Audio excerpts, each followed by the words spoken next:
एक विद्यार्थी का भोजन कैसा होना चाहिए, इसका कोई एक उत्तर नहीं है। हमारा देश विविधताओं से भरा देश है। हर क्षेत्र का एक अलग भोजन है। जब घाट घाट पर पानी बदलता है तो भोजन भी बदलता है। इसलिए मैं कोई विशेष फल या सब्जी आपको नहीं बताऊंगा, लेकिन अपने अनुभव और जीवन शैली के आधार पर मैं कुछ सिद्धांत आपको जरूर बताऊंगा, जिससे आप अपनी क्षमता बढ़ा सकते हैं। यह सिद्धांत आपको ऊर्जावान बना सकते हैं और आप उससे बेहतर अध्ययन कर सकते हैं। मैं अगर अपनी बात करूं तो मैं जन्म से ही शाकाहारी हूं, इसलिए अगर कोई विशेष व्यंजन या भोजन का जिक्र मैं करूंगा तो वो शाकाहारी ही होगा, परंतु आप अपने अनुसार थोड़ी बहुत परिवर्तन कर सकते हैं। मैं उठते ही सुबह सबसे पहले लगभग 300 मिलीलीटर पानी पीता हूँ। पानी साधारण होता है, न गर्म न ठंडा। रात को पानी की जो बोतल सिरहाने रख कर सोता हूँ, उसी को उठते ही पी लेता हूँ। अगर कई बार रात को एसी चलाकर सोता हूँ तो वो पानी ठंडा हो जाता है। अगर ऐसा है तो फिर ताज़ा पानी पीता हूँ। याद रखिए कि पानी आपको बिना ब्रश किए पीना है। मैं जानता हूँ कि ऐसा लगता है कि सुबह मुंह से बदबू आती है और ब्रश करके पानी पीना ठीक रहेगा क्योंकि मुंह साफ हो जाएगा। यह गलती आपको नहीं करनी है। उठते ही ब्रश करने से पहले ही पानी पीना है, क्योंकि सुबह हमारे मुंह में कुछ ऐसे बैक्टीरिया होते हैं जो अगर हमारे पेट में चले जाएं तो बहुत फायदा करते हैं, हमारे स्वास्थ्य के लिए लाभकारी होते हैं। ब्रश करने के बाद ये बैक्टीरिया मर जाते हैं। अगर आप ब्रश करके पानी पिएंगे तो भी लाभ होगा, लेकिन उतना ज़्यादा नहीं जितना बिना ब्रश किए पानी पीने पर होगा। आप पानी के अलावा एलोवेरा भी पी सकते हैं। मैं अक्सर एलोवेरा का जूस पीता हूँ। यह भी औषधि से कम नहीं है। आपका ब्रेकफास्ट बहुत ज़्यादा हैवी होना चाहिए। हो सकता है आपने सुना हो कि ब्रेकफास्ट लाइट होना चाहिए। बिल्कुल नहीं। हमारे आयुर्वेद के नियम के अनुसार सुबह सुबह हमारी पाचन शक्ति सबसे ज़्यादा तीव्र होती है, इसलिए सुबह का भोजन बहुत ही ज़्यादा खाएं। आप अपना बहुत सारा समय बर्बाद कर देंगे अगर आपका ब्रेकफास्ट लाइट होगा, क्योंकि ब्रेकफास्ट लाइट करेंगे तो आपको अध्ययन के बीच में बार बार भूख लगेगी। दोपहर में आप बहुत ज़्यादा खा लेंगे और फिर उसके बाद आपको नींद आने लगेगी। ब्रेकफास्ट में आप पराठे, चिल्ला इत्यादि खा सकते हैं, या आपके पास जो भी हो उसे खाएं। साथ में चाय ले सकते हैं या नारियल पानी भी ले सकते हैं। मैं अक्सर चाय या नारियल पानी में से एक पराठे के साथ ले लेता हूं। मैं गोभी, आलू, पनीर, मेथी या मिक्स वेजिटेबल पराठा खाता हूं। अपना ब्रेकफास्ट 10 बजे से पहले ही कर ले, इस बात का ध्यान रखें। ब्रेकफास्ट करके आपको एकदम से पढ़ना शुरू नहीं करना है, बस बैठ जाइए। थोड़ा बहुत अगर कुछ घर का काम है वो कर लीजिए, आत्मचिंतन कर लीजिए, या संगीत सुन लीजिए, या अपना पसंदीदा मंत्र का नाद सुन लीजिए। कुछ दूसरे काम जैसे कपड़ों की तह बनाना, प्रेस करना, कमरा ठीक करना या पढ़ने की मेज ठीक करना आप कर सकते हैं। कमरा जितना व्यवस्थित होगा उतना ही अच्छा रहता है। इससे दिमाग शांत और खाली रहेगा। खाना खाने के बाद एकदम से क्यों नहीं पढ़ना चाहिए? जब हम खाना खाते हैं तो हमारे शरीर का खून पेट की तरफ जाता है, क्योंकि उसे खाने को पचाना होता है। इसे वैज्ञानिक भाषा में मेसेंट्रिक ब्लड फ्लो कहा जाता है।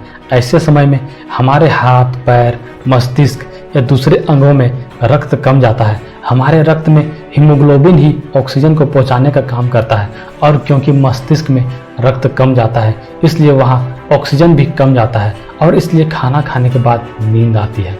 अगर आप जबरदस्ती पढ़ाई करने के लिए दिमाग पर जोर डालेंगे तो रक्त का प्रवाह मस्तिष्क में बढ़ेगा और पेट में रक्त कम जाएगा, जहाँ पर रक्त की सबसे ज़्यादा ज़रूरत है। इसलिए आपके पेट में दर्द होगा और पाचन भी घटेगा। भोजन के बड़े अणुओं को छोटे अणुओं में बदलकर रक्त में अवशोषित करने में बाधा आएगी, और इसलिए ऊर्जा भी नहीं आएगी। इसलिए भोजन के बाद एकदम से मत पढ़िए, और ना ही कोई ऐसा काम करिए जिसमें हाथ या पैरों का ज़्यादा इस्तेमाल हो, जैसे भागना, दौड़ना, व्यायाम करना, ये सब, क्योंकि जो खून पेट में जाना चाहिए था वो हाथ पैरों की ओर मुड़ जाएगा। लगभग 30 से 45 मिनट के बाद गहन अध्ययन करिए। यह आपका सबसे ईमानदार अध्ययन होना चाहिए, क्योंकि सुबह के समय आपका मस्तिष्क ऊर्जावान भी सबसे अधिक होगा। सुबह के समय बहुत ज़्यादा विचार मन में नहीं आते, मन शांत होता है। इसका लाभ लीजिए। अगर आपने कम से कम 3 घंटे अध्ययन कर लिया हो तो आपके अंदर एक संतोष का भाव आएगा और बाकी दिन में मानसिक तनाव भी कम होगा। आप संतुष्ट रहेंगे और यह आपकी अध्ययन ऊर्जा को और बढ़ाएगा। अगर आपने यह समय नष्ट कर दिया तो आप इसको बचे हुए दिन में कवर करने की कोशिश करेंगे और दबाव में रहेंगे। सुबह का अध्ययन हमेशा नया अध्ययन होना चाहिए। रिवीजन सुबह नहीं करनी और ना ही वीडियोस देखने हैं। सुबह के समय आपको सिर्फ किताबों से अध्ययन करना है। लगभग दोपहर 1 बजे तक आप 45 मिनट के 3 शिफ्ट पढ़ाई कर लीजिए। इस पूरे समय आपका मोबाइल स्विच ऑफ होना चाहिए और लैपटॉप भी और कंप्यूटर भी। अब दोपहर का भोजन करिए जो सुबह से थोड़ा कम होना चाहिए। दोपहर का भोजन करने के बाद भी थोड़ा सा आराम करिए, दिमाग को खाली रखिए और शांत लेट जाइए। आप चाहे तो 1 घंटे की नींद भी ले सकते हैं। अब आप 1 घंटे की 2 शिफ्ट दें। इसमें आप ऑनलाइन पढ़ सकते हैं, रिवीजन भी कर सकते हैं। पानी की बोतल हमेशा अपने पास रखें और बीच बीच में पानी पीते रहें। शाम को 4:30 से 5 बजे आप हल्का सा कुछ खा सकते हैं, जूस पी सकते हैं, सूप या फल इत्यादि खा सकते हैं। एक बात याद रखिए, कभी भी भोजन को स्किप मत करिए। कुछ लोग एक समय का भोजन चाय पीकर और साथ में बन, फैन, जंक खाकर काम चला लेते हैं। भोजन ही एकमात्र ऐसी चीज़ है जो ऊर्जा देती है और बिना पौष्टिक भोजन के आप पढ़ाई नहीं कर पाएंगे। आपकी क्षमता कम होगी और सिरदर्द होने लगेगा। ऊर्जावान अगर आप बनेंगे तभी तो अध्ययन कर पाएंगे। रात का जो खाना है वो सबसे लाइट करिए। अगर आप रात में पढ़ने के शौकीन हैं तो थोड़ा सा हेवी ले सकते हैं। मैं रात को हेवी खाना खाता हूँ क्योंकि मेरा रूटीन कुछ इस तरह का है कि मैं लेक्चर रिकॉर्डिंग दोपहर के समय करता हूँ, तो मुझे पेट खाली रखना होता है। पेट भारी होने पर ज़्यादा बोला नहीं जाता, इसलिए मैं दोपहर का खाना लाइट और रात का खाना हेवी लेता हूँ। खाने के बाद कभी भी सलाद मत खाओ क्योंकि सलाद भारी होता है। अगर सलाद खाना है तो खाने से पहले खाओ, इसमें सेल्यूलोज और फाइबर होता है। तो आप जब सलाद को खाने से पहले खाएंगे तो वह आपकी मुंह से लेकर बड़ी आंत तक की पूरी नली खोल देगा। उसके बाद जब आप खाना खाएंगे तो आपका खाना जल्दी पचेगा। तो अगर सलाद के शौकीन हैं तो उसे खाना खाने से पहले खाएं, खाने के बाद या खाने के साथ नहीं खाना। अगर सलाद को खाने के बाद खाएंगे तो यह खाने पर बोझ डालेगा। जितने समय पेट में भोजन को पचने के लिए रहना चाहिए उतने समय यह नहीं रहने देगा और उसको पचने नहीं देगा। इतना ही नहीं, इससे एसिडिटी और पेट में दर्द भी हो सकता है। अगर आप रात को नहीं पढ़ेंगे तो रात को खाने और सोने के बीच का अंतराल ज़्यादा मत रखिए। ऐसा करने से आपकी एफिशिएंसी बढ़ेगी एवं आपके एक्टिव आवर्स बढ़ेंगे। क्या आपको दिन में पढ़ते समय नींद आती है?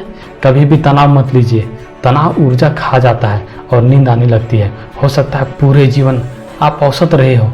स्कूल में आपने कभी टॉपर बनने की कोशिश नहीं की, परीक्षा में अव्वल आने की कोशिश नहीं की, क्योंकि पास होकर भी आपका काम चल जाता था। आप अगली कक्षा में पहुंच जाते थे, औसत होकर भी काम चल जाता था। इसलिए अपने ऊपर कभी जोर नहीं डाला, कभी दबाव नहीं डाला, कभी कंफर्ट जोन से बाहर नहीं आए। लेकिन अब आप प्रतिस्पर्धा में हैं, कंपटीशन की तैयारी कर रहे हैं। यहाँ सिर्फ जो बेस्ट है वही सरवाइव करेगा। यहाँ औसत के लिए कोई जगह नहीं, सिर्फ अव्वल ही आगे जाएंगे और यही बदली हुई परिस्थिति तनाव पैदा करती है। ऐसा नहीं है कि यह तनाव सिर्फ वे लोग महसूस करते हैं जो पढ़ाई में औसत हैं। जो स्कूल में अव्वल आते थे वो भी महसूस करते हैं, क्योंकि वहाँ उनका अव्वल आना अब किसी काम का नहीं। वो स्कूल और कॉलेज की डिग्री अब जीवन में हमें स्थिर नहीं कर सकती और यह भी कोई गारंटी नहीं जो स्कूल या कॉलेज में टॉप करता था वो कंपटीशन में भी टॉप कर जाएगा। आप किसी भी तरह के विद्यार्थी हो, पहले इस बात की समझ रखिए कि अगर परिवर्तन संसार का नियम है तो वो आपके जीवन पर भी लागू होता है। नींद आना स्वाभाविक है क्योंकि आपको पढ़ने की या तो आदत नहीं है या आपको हमेशा से पढ़ना अरुचिकर लगता है, या यह भी संभव है कि आप शारीरिक रूप से स्वस्थ ना हो। इसके लिए आपको अपने पोषण और व्यायाम पर ध्यान देना है। सुबह या शाम को आंवला खाइए, 5 से 6 मुनक्के भिगोकर रात को रख दीजिए। सुबह उठकर जिस पानी को रखा है उसको भी पी लीजिए और मुनक्कों को भी खा लीजिए। ड्राई डेट्स जिन्हें छुहारा बोलते हैं उन्हें गर्म दूध में उबालकर सोने से पहले लीजिए। हल्के गर्म दूध में 1 चम्मच घी डालकर पीजिए। घी बिल्कुल नुकसान नहीं देता और औषधि का काम करता है। इससे मोटापा भी नहीं बढ़ता। अगर बजट में हो तो काजू, बादाम, किशमिश, नारियल या कच्चे नारियल की मलाई खाइए। पढ़ते समय केला पास रखिए, यह भी किफ़ायती है और पोषक भी। सुबह और शाम को सिर्फ 15 से 20 मिनट सैर कराइए। छत पर टहल लीजिए, साइकिल भी चला सकते हैं। जिम जाने की आवश्यकता नहीं जिसमें बहुत समय खर्च हो जाएगा और पढ़ाई से ध्यान भी हटेगा। जिन चीज़ों का जिक्र मैंने किया है उनको करने से 1 से 2 दिन में आपको फर्क दिखना शुरू हो जाएगा और नींद आना एकदम बंद हो जाएगा।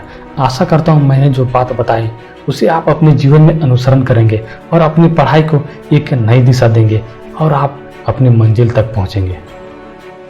अगर आपको ये वीडियो अच्छी लगी हो तो हमारे चैनल को सब्सक्राइब करें और आप जितना ज़्यादा से ज़्यादा हो सके इसे शेयर करें।